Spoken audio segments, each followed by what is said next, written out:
Welcome, welcome to Conversation with Dolores. We are here to help you to have a closer relationship with Jesus Christ. James 4:8, it says, draw nigh to God and he will draw nigh to you. And also we're here to help you to get anchored in the word of God. In Joshua 1:8, it says, this book of the law shall not depart out of thy mouth, but thou shalt meditate on it day and night, that thou may observe to do according to all that is written therein, that thou may make thy way prosperous, and thou shalt have good success. And then we are here also to make disciples. All right? And that is in Matthew 28. All authority in heaven, on earth, has been given to me. Therefore, go and make disciples to all nations. So that's what we're here for. We are here to make disciples and for you to have a closer relationship with Jesus Christ and to get anchored in the Word of God. God bless. And I hope all of you all had a wonderful day today. It's March. It is going by so fast. Oh my goodness, you blink. We're already in March. You blink again, we might be in April. No, I'm joking. Well, anyway, so this past weekend, we had the Prophet's House School of Prophets. I had a marvelous time. It was amazing. It was more than I expected. It exceeded my expectations, right? And so keep an eye out just in case they do another one in August, all right? And then also, he has his book out.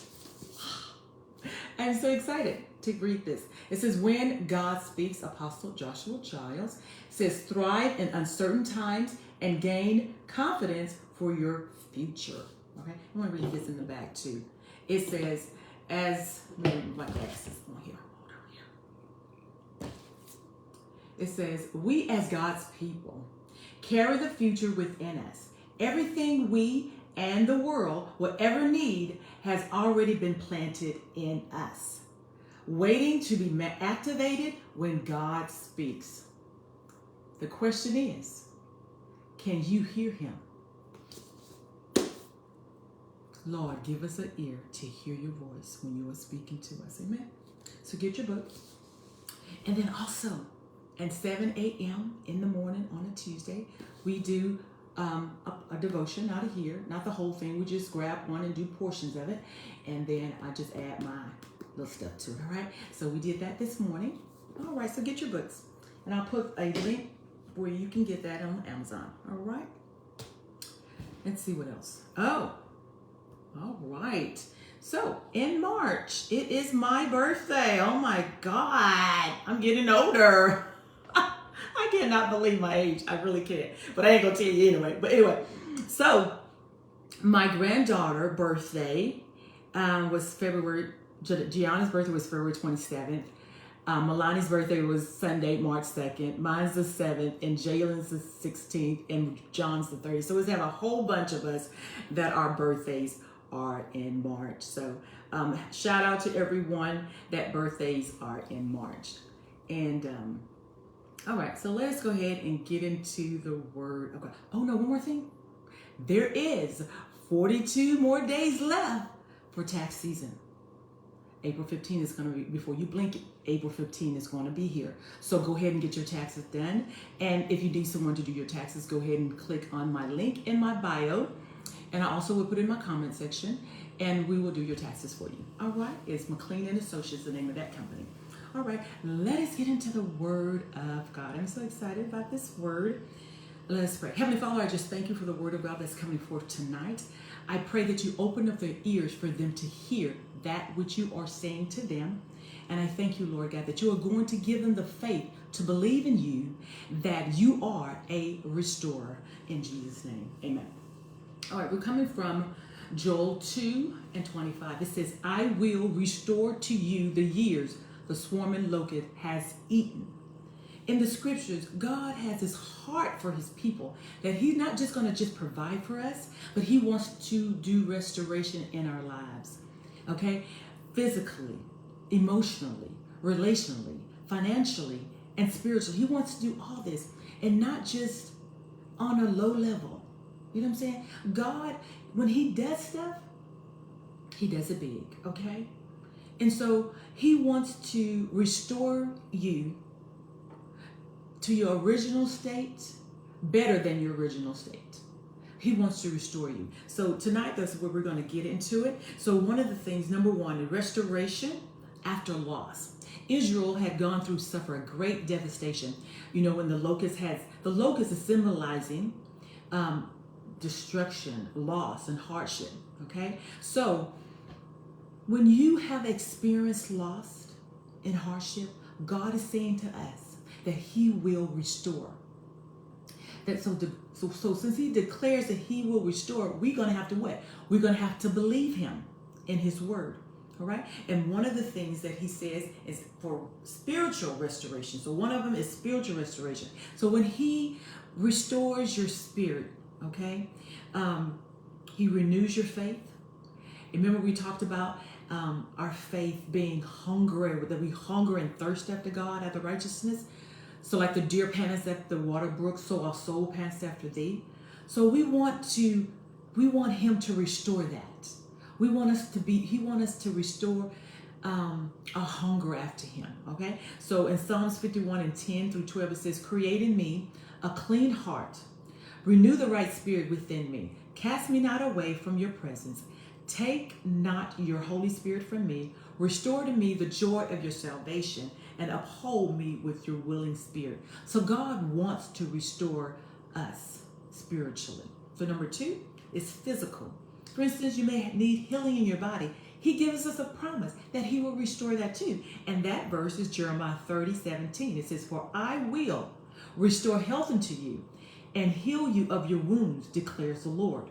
So He wants to heal your body.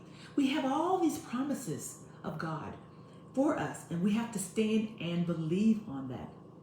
Another one is financial restoration, recovery from lack of debt. If someone been in bankruptcy, He said, "I'm going to restore you." And in Philippians 4:19, it says, "And my God will supply every need of yours according to His riches and glory by Christ Jesus." There's another one that says in Isaiah 45:3, it says, "And I will give thee the treasures of darkness, hidden riches in secret places, that you may know that I am the Lord God, which called thee by name, and I'm the God of Israel." So God wants to restore. You may have been in lack at one time, or in lack now, whatever. You have to believe that God says in His word is true. He says, "I will supply your needs." And He says, "The Lord is my shepherd, I shall not lack." You have to believe that God is who He said He is. He said that He is a restorer, so He will restore your finances. Another one is emotional restoration, healing from pain, disappointment, and anxiety. Psalms 147:3, it says, "He heals the brokenhearted and binds up their wounds." God is a restorer, and He will restore that which has been broken. Another one is relational restoration, rebuilding broken relationships and restoring peace. And 2 Corinthians 5:18 is a scripture, and it says, "All this is from God, who through Christ reconciled us to Himself, to Him, and gave us ministry of reconciliation." So if you have a brother or sister or whomever, family member, whatever, or a friend, that relationship has been broken, and you know that relationship is of God, He is a restorer. So sometimes God removes people out of your life, okay? But those that He has designed for your life to help you to get to your destiny, right? He will restore that, okay? The next one is outpouring of His Spirit. And that is, we're going to go ahead and read that one. That's Joel 2:28. "And it shall come to pass afterwards that I will pour out my Spirit upon all flesh, and your sons and your daughters shall prophesy, and your men shall dream dreams, and your young men shall see vision." So God says right here that I will pour out my Spirit over His people. All right. Number 4, walking in God's promises. We're going to have to walk in God's promise. When God says something, it's it. So number one, trust in God's timing. Yes, we're asking, we're praying for restoration, but it's in God's timing. He can do it overnight. It can happen overnight. And then it's just, we just don't know that portion. But we do know that God is faithful to what he says, okay? So we know that God is faithful to his word. Number two, stay in position. Keep praying. Keep fasting. Keep believing God. And keep seeking him. Keep seeking God and knowing and believing while you're doing all this. Stay in position, because the manifestation of what he says will come to pass. And there are two scriptures that we can remind ourselves of, that God is faithful. And that is Numbers 23:19. It says, God is not a man that he should lie, neither the son of man that he should repent.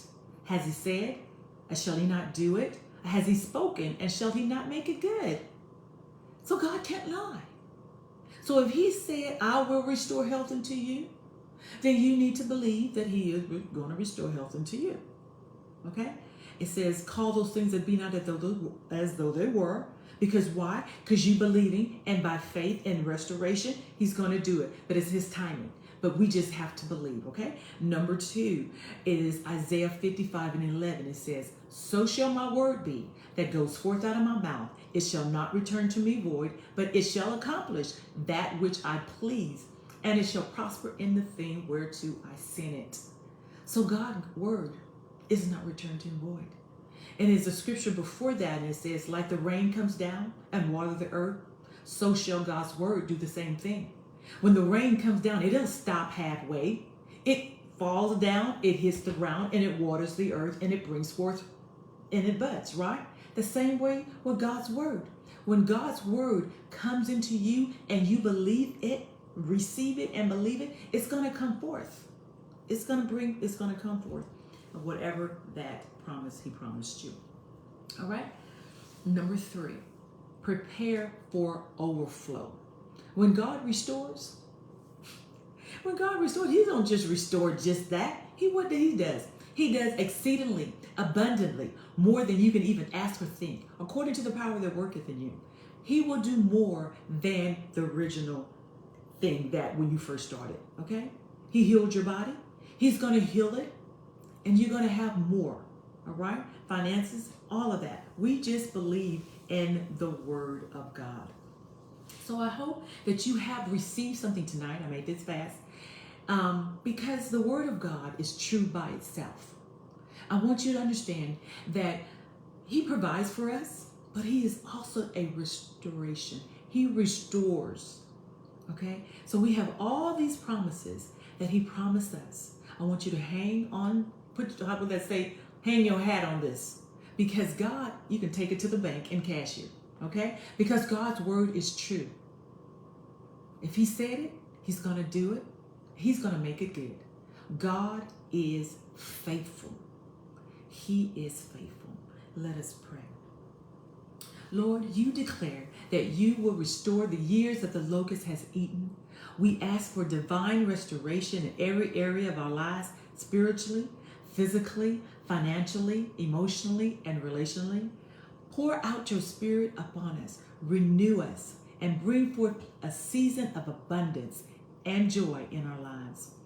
Your word says in Numbers 23:19, we just read, that God is not a man that he should lie. And in Isaiah 55:11, you promise that your word will not return to your void, but accomplish what you please. So we hold on to these promises, God, believing that you are working on our behalf. Even when we don't see it, Lord God, we have to believe by faith that the manifestation of our healing, manifestation of the restoration of our finances, emotion, physically, all of that, we have to believe. We walk by faith and not by sight. So Lord, I thank you. So restore faith, oh Lord. Renew the right spirit within us. Help us, Lord God, to trust in you. And where there is unbelief, help thy unbelief. Help us, Lord God, to focus on you, on your word, knowing that your word is true. Also, Lord God, heal our bodies. Provide for us, Lord God, where there is broken hearts. Bring restoration, reconciliation to relationships. Let your spirit be poured out upon all of us, Lord God. We thank you, Lord God. And also, Lord God, we realize that when you bring forth revival, after you have poured out your spirit upon us, bring forth revival, Lord God. Give us a refresh anointing of your spirit, Lord God. Refresh us with your spirit. We just thank you for what you're doing in our lives, Lord God. We know that you are going to do exceedingly abundantly more than we can even ask or think. And Lord, eyes have not seen, nor ears heard, nor enter to the heart of things that you have in store for those who love you. And Lord God, we love you. We trust you. We need you.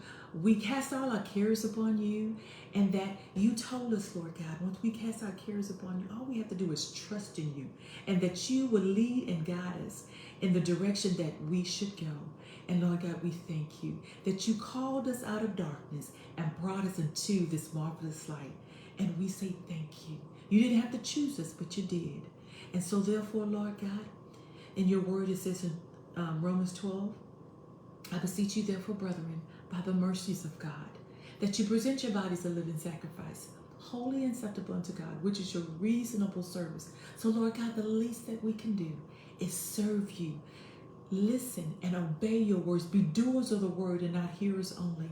And that we live holy. You say, be ye holy as I am holy. So help us to do that which you've called us to do, Lord God, so we can reach that plan and purpose that you have for our lives. Stir up the gift that is what's inside of us, Lord God, that we may use it for your glory, Lord God. And help us, Lord God, to do all that you have called us to do. Help us to go make disciples. Let us be a light to those in the dark places, in the marketplace. Help us to be that light, so they will say, I want the God that you serve. And they want to say, taste and see that the Lord is good. And Lord, I thank you for all that you are doing. And I want to read this. I want to pray this too. Psalms 24. It says, the earth is the Lord and the fullness thereof, and the world and they that dwell therein. For he has founded upon the seas and established upon the floods. Who shall ascend unto the hills of the Lord? Or who shall stand in his holy place? He that has clean hands and a pure heart, who has not lifted up his soul unto vanity, nor sworn deceitfully. He shall receive the blessings from the Lord, and the righteousness from the God of our salvation. This is the generation of them that seek him, that seek thy face, O Jacob. Yes, Lord God, we are that generation that seek you. And you said in your word, it says, lift up your heads, O ye gates. Be ye lifted up, ye everlasting doors, and the King of glory shall come in. Who is this King of glory? The Lord strong and mighty, the Lord mighty in battle. Lift up your heads, O ye gates, and lift them up, ye everlasting doors, and the King of glory shall come in. Who is this King of glory? The Lord of hosts. He is the King of glory. Amen. Amen. Thank you, Lord God. I know when we pray that you hear us, because you told us that we can come boldly to your throne, making our petition made known unto you, and that you hear us and that you will answer. So I thank you, Lord God, all that we have prayed and come in agreement with. We pray for restoration in our bodies, restoration in our finances, restoration emotionally, relationally, and spiritually. We thank you, Lord God, that you will answer us. In Jesus' name, amen. Amen, amen. God bless each and every one of you. God bless you, Chantel. God bless you, Aunt Jerlene. God bless each and every one of you for tuning in and praying and believing for your restoration, because God is a restorer. God bless you. I will see you on next Tuesday at 7 a.m. for prayer, and then 7 p.m. for the word. God bless you.